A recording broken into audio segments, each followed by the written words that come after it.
7h20 sur Europe 1, Dimitri Pavlenko, place à l'édito éco. Bonjour Agnès Verdier-Molinier. Bonjour Dimitri, bonjour à tous. Agnès, le communiste Fabien Roussel nous étonne avec sa proposition de supprimer le RSA.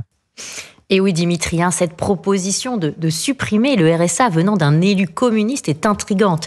Et ces mots sont d'ailleurs très durs. Il dit « Je condamne cette France qui a assommé des générations entières à coups de RSA ».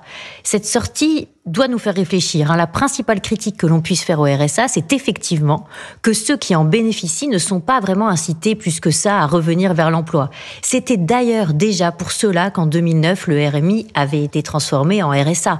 Mais 16 ans après la création du RSA, la situation, en fait, elle s'est plutôt dégradée. Le RSA coûte plus de 11 milliards d'euros par an, quand c'était moins de 7 milliards en 2009. 1,8 million de foyers touchent le RSA quand c'était 1,3 en 2009. Avec la réforme de France Travail de 2023, les nouveaux bénéficiaires du RSA doivent s'inscrire à France Travail depuis janvier. Alors d'ailleurs, on devrait voir l'effet sur les statistiques de France Travail qui seront publiées jeudi. Et oui, certes, Dimitri, mais on ne verra pas du tout les bénéficiaires du RSA en catégorie A.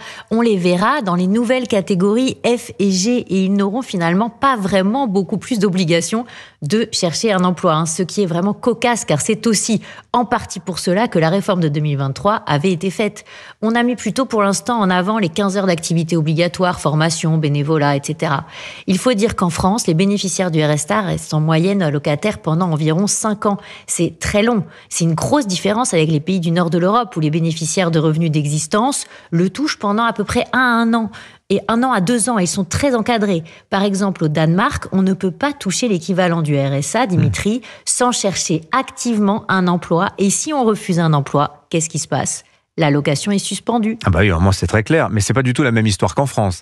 Effectivement, en France, on est aux antipodes. Il faut ajouter qu'après 7 ans au RSA, selon la Cour des comptes, 1/4 des sorties ne se font pas vers l'emploi, mais notamment, malheureusement, vers d'autres allocations, et notamment l'allocation adulte handicapé.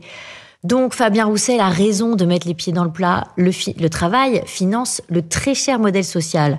Si, quand on pourrait travailler, on ne travaille pas, on alimente en fait le cercle vicieux d'un modèle social qui coûte de plus en plus cher et du travail qui rapporte de moins en moins net dans la poche. Alors copions nos voisins européens pour sortir de cette politique de l'assistance et du RSA. Là-dessus, Fabien Roussel, on peut le suivre. Signature Europe 1, Agnès Verdier-Molinier. Merci beaucoup Agnès.